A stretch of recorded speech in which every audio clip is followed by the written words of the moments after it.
Hey guys, hoping all is well with everyone. So in this video we're going to be continuing our read-along of Wayside School is Falling Down by Louis Sachar. And if you're just joining us for the first time, again this is the second book of the 3-book series of the Wayside School series. And again it's a very fun, very goofy, very silly and wacky book series with a lot of twists and turns and just a lot of really animated characters. But I hope you guys enjoy the read today. Last time we finished, we completed Chapter 4, so we'll be starting with Chapter 5 today. Chapter 5, another story about socks. Sharie brought a hobo to school for show and tell. They stood side by side at the front of the room. "This is a hobo," said Sharie. "I found him on the way to school." "Ooh, how neat," said Mauricia. The hobo had long, dirty hair and a scraggly beard. His shirt was covered with stains. His pants had lots of colorful patches. His coat was too big for him, but it wasn't as big as Sharie's coat.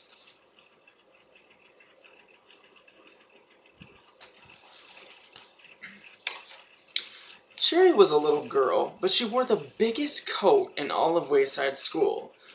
The hobo wore old black shoes that also looked like they were too big for him, but that might have been because he wasn't wearing any socks. "Tell the class something about your hobo," said Mrs. Jules. "His name is Bob," said Sharie. "I heard him ask a lady for spare change. The lady told him to take a bath. I tried to give him a quarter, but he said he never took money from kids. He said he likes kids a lot. He said he was once a kid himself." "Does anybody have any questions they'd like to ask Hobo Bob?" asked Mrs. Jules. All the children raised their hands. The hobo looked around the room. "Yes, you," he said, pointing at Jason. "When's the last time you took a bath?" asked Jason. "I never take baths," said the hobo. "Oh, wow," said Jason. "You're lucky." "What about a shower?" asked Myron. "I just walk outside in the rain," said the hobo. "When it rains, I have to go inside," complained Myron. "Where do you live?" asked Joe. "All over," said Bob. "In the winter I jump on a southbound train and ride it until it's warm enough to jump off. In the summer I go north, where it's not too hot." "How come you're not wearing any socks?" asked Leslie. "I don't believe in socks," said Bob. "Yes, the boy in the green shirt." "Were you really a kid once?" asked Todd. "Yup," said Bob. "Did you get in trouble a lot?" asked Todd. "No, I never got in trouble," said Bob. Todd smiled and nodded his head. "Did you like to pull girls' pigtails?" asked Paul. "Of course," said Bob. "Who doesn't?" "Did you like ice cream?" asked Mauricia. "I loved it," said Bob. "What was your favorite subject?" asked Jenny. "Spelling," said the hobo. "Spelling!" exclaimed Jenny. "I hate spelling." "I once came in first place in a spelling bee out of all the kids in my school," Bob said proudly. "Well, how come you became a hobo?" asked Damien. "I mean, if you're such a good speller." "I'm not sure," said Bob. "When you grow up, you're supposed to turn into something. Some kids turn into dentists, others turn into bank presidents. I didn't turn into anything, so I became a hobo."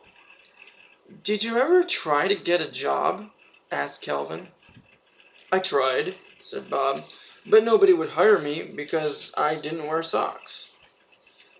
"So why didn't you just wear socks?" asked Eric Fry. "I told you, I don't believe in socks." "Yes, the girl with the cute front teeth." Rondi lowered her hand. She was missing her 2 front teeth. "What do you eat?" she asked. "Mulligan stew," said Bob. "My friends and I collect scraps of food all day and then we cook it up in a big pot and share it.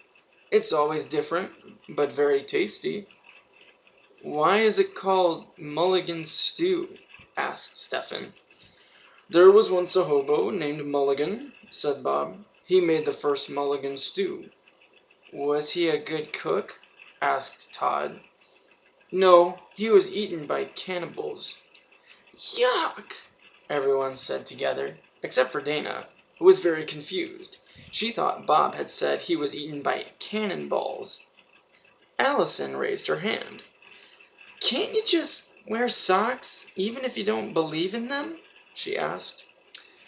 Socks! Bob shouted so loud it scared everybody. Is that all you kids ever talk about? Socks! Socks! Socks! Albert Einstein didn't wear any socks. Why should I? Who's Albert Einstein? Asked Eric Evans. Mrs. Jules answered that question. She said, Albert Einstein was the smartest man who ever lived. Was he also a hobo? Asked DJ. No, he was a great scientist, said Mrs. Jules. Why didn't Albert Einstein wear socks? Asked Joy. Because socks make you stupid, said Bob. That's not true, said Mrs. Jules. Albert Einstein was just too busy thinking about big important things to remember to put on his socks. Maybe, said Bob. But remember, I told you, I won the school spelling bee. Well, the day I won it, I forgot to wear socks. Think about it. Everyone thought about it. So, after that, I never wore socks again, said Bob. Mac raised his hand. Once, I could only find one of my socks, he said. Man, I looked everywhere for it. Under the bed, in the bathroom. You'll never guess where I finally found it. In the refrigerator, said Bob. Mac's mouth dropped open. How'd you know? Bob shrugged. Where else? Everybody had lots more questions for Hobo Bob, but Mrs. Jules rang her cowbell. Show and tell is over, she announced. Let's all thank Bob. Thank you, Bob, everyone said together. You're welcome, he replied. Do you know the way out of the school? Asked Sharie. I'm not sure, said Bob. Just go straight down the stairs, said Sharie. Thank you, said Bob. But don't go in the basement, warned Sharie. I won't, said Bob. He shook Sherry's hand, then waved goodbye to the rest of the class and headed out the door. Everybody waved back. Sharie returned to her seat. It was time for their weekly spelling test. Everyone take out a piece of paper and a pencil, said Mrs. Jules. The first word is... Wait a second, called Calvin. I'm not ready yet. Mrs. Jules waited while all the children took off their socks. Chapter 6. Pigtails. Hi, Leslie, said Paul. Hi, Paul, said Leslie. They were friends now. Paul hadn't pulled either of her pigtails for a long time.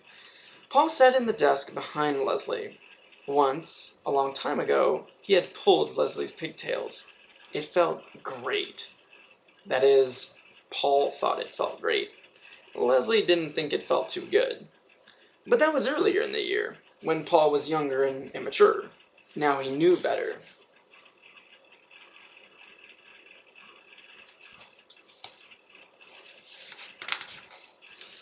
Still, her two long brown pigtails hung in front of his face all day, every day. The bell rang for recess. Leslie, said Paul, can I talk to you a second?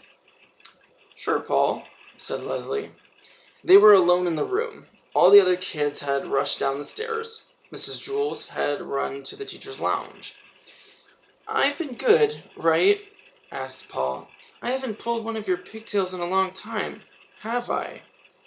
So, what do you want, a medal? Asked Leslie. Paul chuckled. No, well, can I ask you something? Sure, said Leslie. Paul took a breath. May I pull just one of your pigtails? He asked. Please? No, said Leslie. Please? Paul begged. I won't pull it hard. No one will have to know. Please? Please? I wouldn't ask if it wasn't important. Please? You're sick, exclaimed Leslie. Paul lowered his head. I'm sorry, he said. You're right. I don't know what came over me. I won't ask again. Good, said Leslie. She shook her head in disgust. Paul watched her pigtails wiggle. Can I just touch one? He asked. I won't even pull it. I promise. No! What's wrong with just touching one? Paul asked. Yuck! You're gross, said Leslie as she turned and marched out of the room. As Paul watched her go, her pigtails seemed to wave goodbye to him. He slapped himself in the face with both hands. What's wrong with me? He wondered. He walked to the side of the room and leaned over the counter. He stuck his head out the window to get some fresh air. Down below, he could see the kids playing on the playground. They looked like tiny toys. Leslie stepped back into the classroom. I'm getting my hair trimmed tomorrow, she announced. If you want, I'll save the pieces for you. It'll just be some split ends. Paul was so excited he forgot where he was. He quickly raised his head. It bashed against the window frame, then he bounced forward and toppled out the window. Leslie stared in horror at the open window, then rushed toward it. She leaned over the counter and looked down. Help! Gasped Paul. There was one brick on the side of the building that stuck out a little further than the others. Paul desperately held onto it with both hands. I'll go get Louis, said Leslie. He'll save you. No, don't go, cried Paul. I can't hold on. My fingers are slipping. Leslie reached down for him. Try to grab my hand, she said. Paul made a grab for it, but missed, then quickly clutched the brick. I can't. Help. I'm scared. Just don't look down, said Leslie as she tried to stay calm. She pulled her head back in through the window. Where are you going? Cried Paul. Help! Don't leave me! Leslie looked around Mrs. Jewell's room for a rope or an extension cord or something for Paul to grab, but she couldn't find anything. She returned to the window, sighed, then leaned out backward. Her hands tightly held the edge of the counter as she looked up at the sky. Grab my pigtails, she said, then winced. A big smile came across Paul's face. Really? He asked. Just do it, said Leslie. The pigtails hung about a foot above Paul's head. He let go of the brick with his right hand and grabbed her right pigtail. Yeah! Leslie yelped. He grabbed her left pigtail with his left hand. Yeah! She screamed. Okay, pull me in, said Paul. His legs dangled beneath him. Leslie's eyes watered in pain as she tried to step away from the window. I can't, she groaned. You're too heavy. Paul swung his legs up against the side of the building. Try now. Leslie groaned, then took a small step away from the window as Paul took a small step up the wall. Then each took another small step. At last, Paul managed to get one foot on top of the brick that jutted out. Leslie pulled her head inside the window. As she took another step, Paul let go of one pigtail and grabbed the windowsill. Leslie took another step, pulling Paul the rest of the way through. They both collapsed on the floor, tired and sore. Oh, my head hurts, said Leslie. Wow, you saved my life, said Paul. Well, don't worry. Someday I'll save yours.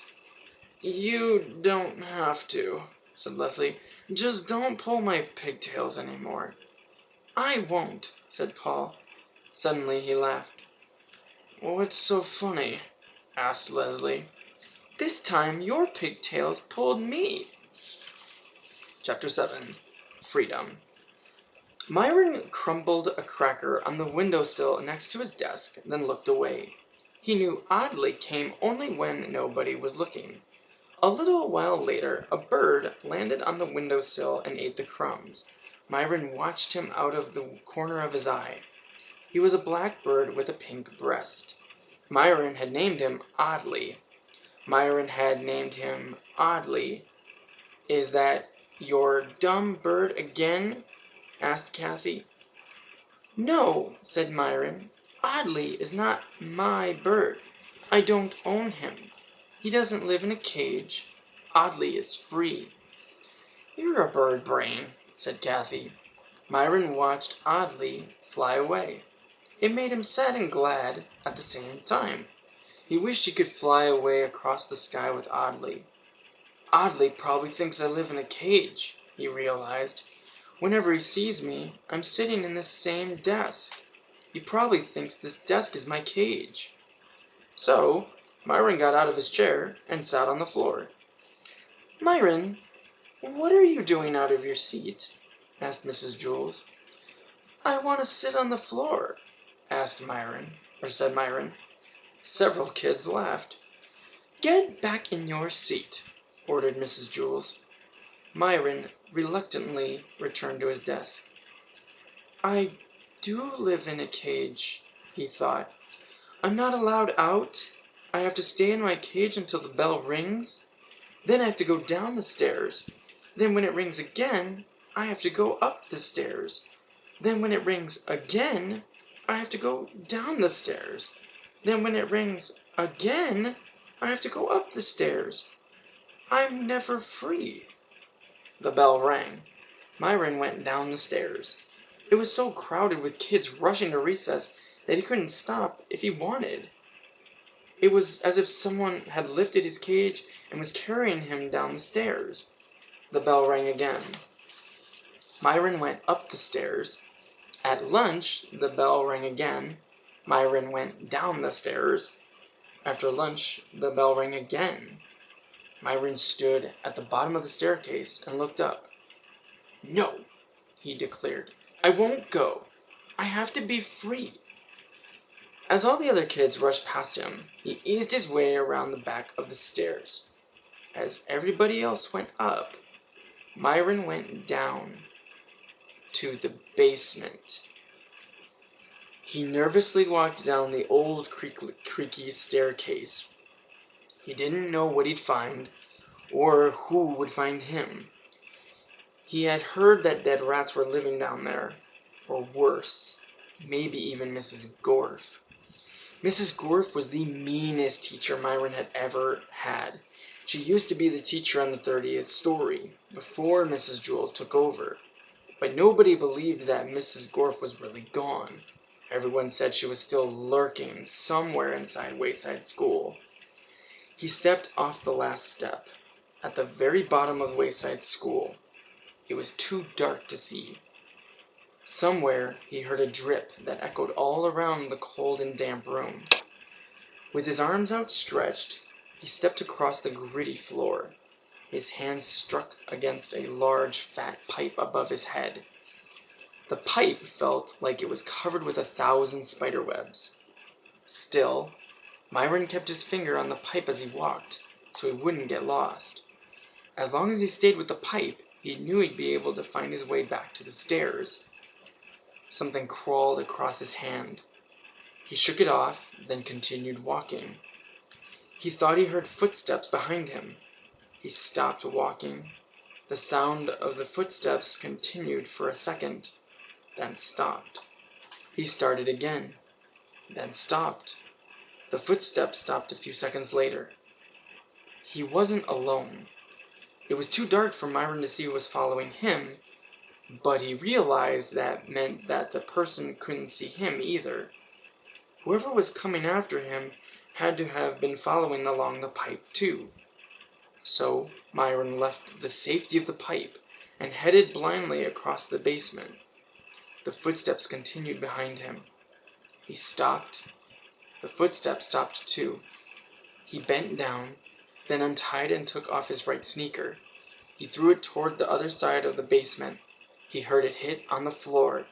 Then the footsteps started after it. Very quietly, He took off his other sneaker and threw it in the same direction. He never heard his shoe hit the ground. The footsteps started after him again. He started to run, but slipped in his socked feet on a spot of slime. His hands hit loud and hard as he fell on the cold floor. The footsteps came hurriedly toward him. He held his breath and tried to be as quiet as possible. A light turned on above his head. He screamed. "I believe this is yours," said a bald man. He was holding Myron's left sneaker. Next to him were two men with black mustaches. One of the men held a black attaché case. Myron shook his head. "That's not my shoe," he said. "I never saw it before." The bald man glanced at Myron's shoeless feet. "What's your name?" asked the man with the attaché case. "Myron," said Myron. He regretted it as soon as he had said it. He wished he had made up a fake name. The man opened his attaché case and took out a notebook. "Myron," he repeated, as he thumbed through the notebook. "You're supposed to be in Mrs. Jewell's class, at the desk next to the window, in front of Sharie. What are you doing out of your cage? Seat," said the other man with a mustache. "I just wanted to be free," chirped Myron. "Please don't hurt me. If you let me go back to Mrs. Jewell's room, I'll never come down here again." "Well, do you want to be free, or do you want to be safe?" asked the bald man. "Huh?" asked Myron. "You can have it both ways," said the bald man. "Do you want to be safe?" asked one of the men with the mustache. "Do you want to sit in the same chair every day and go up and down the stairs every time the bell rings?" "You'll have to go to school 5 days a week," said the other man with the mustache. "And you'll have to go to bed at the same time every day. But first, you'll have to brush your teeth," said the other man with the mustache. "And you won't be allowed to watch TV until you finish your homework," said the other man with the mustache. "You'll have to go inside when it rains," said the other man with the mustache. "But first you'll have to wipe your feet," said the other man with the mustache. "Or you can be free," said the bald man. The man took a pencil and a piece of paper out of his attaché case. "So do you want to be safe, or do you want to be free?" Myron looked at the three men. "I want to be free," he said bravely. The man with the attaché case wrote something on a piece of paper and gave it to Myron. "Sign here," he said. Myron couldn't read the piece of paper. It was written in some kind of foreign language. He signed his name. The man took the paper and pencil from Myron and put them back into his attaché case. "Okay, you're free," he said. "Good luck, Myron," said the bald man. "Here, I think you'll need this." He gave Myron his left sneaker, then reached up and pulled the chain. The light turned off. Myron found himself alone in the darkness. He put his shoe back on, then hopped across the basement floor. He had no idea how to get back. At last his hand hit against a pipe, but he still didn't know which way to follow it, left or right. He didn't even know if it was the right pipe. He turned left and continued hopping, keeping his finger on the pipe. He was just about ready to turn around and try the other way when he nearly fell over the bottom stair. He hopped up the stairs and continued hopping all the way up to Mrs. Jewell's room. He was tired, sore, and dirty. "You're late, Myron," said Mrs. Jewell. "Go write your name under discipline. Then return to your seat for the arithmetic test." But Myron didn't feel like taking an arithmetic test, and he definitely didn't want to write his name on the board. So he sat on the floor, and there was nothing Mrs. Jewell could do about it. He was free. After school, Mrs. Jewell found Myron's other sneaker in the teacher's lounge in the refrigerator. Chapter 8. The Best Part. Todd brought a toy to school. It was cute, adorable puppy dog. Everyone who saw it said, "Aww, aww," said Jenny. "He has such a sweet face." "Aw," said Stefan. "Look at her darling eyes." "Aw," said Dee Dee. "Isn't he the cutest puppy you've ever seen?" "Aw," said Calvin. "Isn't she adorable?" Joy sat at the desk behind Todd. Big deal, she thought. It's just a hunk of plastic that happens to look like a dog. But even though Joy didn't like Todd's toy, she decided to steal it. "Wait," said Todd. "Let me show you the best part." Before he could show them the best part, Mrs. Jules rang her cowbell. "Take your seats," she commanded. "The bell has rung." All the children returned to their desks. "Todd, go write your name on the blackboard." Todd was the only one who had been in his seat, yet he was the only one who got in trouble. That was typical. Mrs. Jules had a system. The first time someone got into trouble, he had to write his name on the blackboard under the word discipline. The second time he got into trouble, he had to put a check next to his name. And if he got in trouble a third time, he had to circle his name and then go home early at 12 o'clock on the kindergarten bus. Todd went home on the kindergarten bus every day. Some of the other kids thought he was lucky, but he wished just once he could make it to 12 o'clock without getting into trouble 3 times. He walked to the front of the room and wrote his name on the blackboard under the word discipline.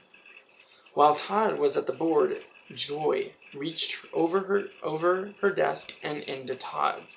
She felt around for the toy, but as she tried to lift it out, it caught on something and dropped onto the floor. Todd returned to his seat. "Todd, is that your toy on the floor?" asked Mrs. Jules. "Hey, how'd that get there?" asked Todd. "You know the rules, Todd," said Mrs. Jules. "Toys must be kept inside your desk, or else I take them.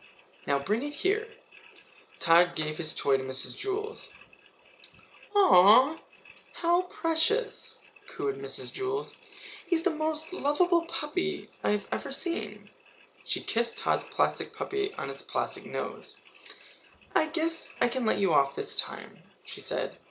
"But try to keep him in your desk." She kissed Todd's toy again, then handed it back to him. "You can erase your name from the board, too." Todd could hardly believe it. For the first time ever, he erased his name from the board. As he headed back to his seat, Mrs. Jules said, "Here, take a Tootsie Roll Pop, too, for the sweet puppy." Todd was amazed. So was Joy. Now more than ever, she wanted that toy. Out at recess, everyone wanted to see Todd's toy. "It's magic," said Bibi. "It kept you from getting into trouble." "No, Mrs. Jules is just a nice teacher," said Todd. "Here, let me show you the best part." He grabbed hold of the dog's tail and turned it like a crank. Suddenly, the cute floppy ears stood straight up. The mouth opened wide and the teeth grew into sharp fangs. "Wow," breathed Dee Dee. Todd wasn't finished. He pulled the dog's nose and stretched out its face. The cheeks became thin and bony.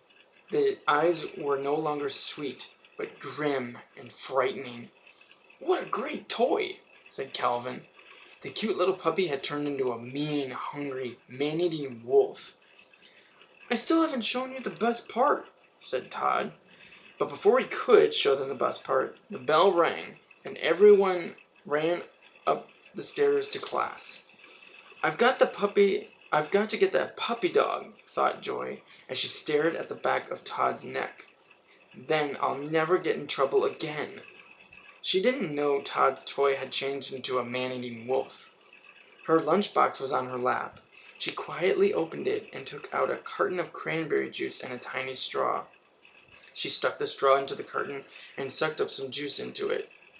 She waited for Mrs. Jules to turn around, then blew the juice out of the straw. It splattered against Todd's neck. He slapped the back of his neck with his hand. Joy laughed at herself. She sucked up some more juice, took careful aim, and fired.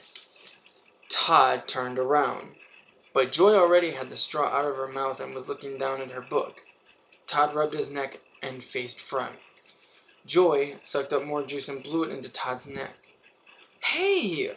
he shouted, turning around. "Leave me alone, Todd. I'm trying to work," said Joy. "Todd, what's the matter with you?" asked Mrs. Jules. "I try to be nice, but you just take advantage. Now go write your name on the blackboard." Todd walked to the front of the room. He still thought Mrs. Jules was the nicest teacher in the world. He looked up at the clock. It was almost 11. "I might just make it today," he thought. "I might just make it." He started to write his name when he heard a loud scream. He turned around and saw Joy jumping up and down and waving her hand in the air. His toy was biting her pinky, and she couldn't shake it off. "Help!" screamed Joy as she hopped around the room. "Todd, how do I get it off? Todd, please?" Todd smiled. "There," he said. "That's the best part." And I'll stop the video there, ending chapter 8. But I hope you guys enjoyed the read today, and I hope to see you in our continuation of Wayside School is Falling Down. And as always, guys, thank you so much for watching. Please take good care of yourselves and be safe. Bye.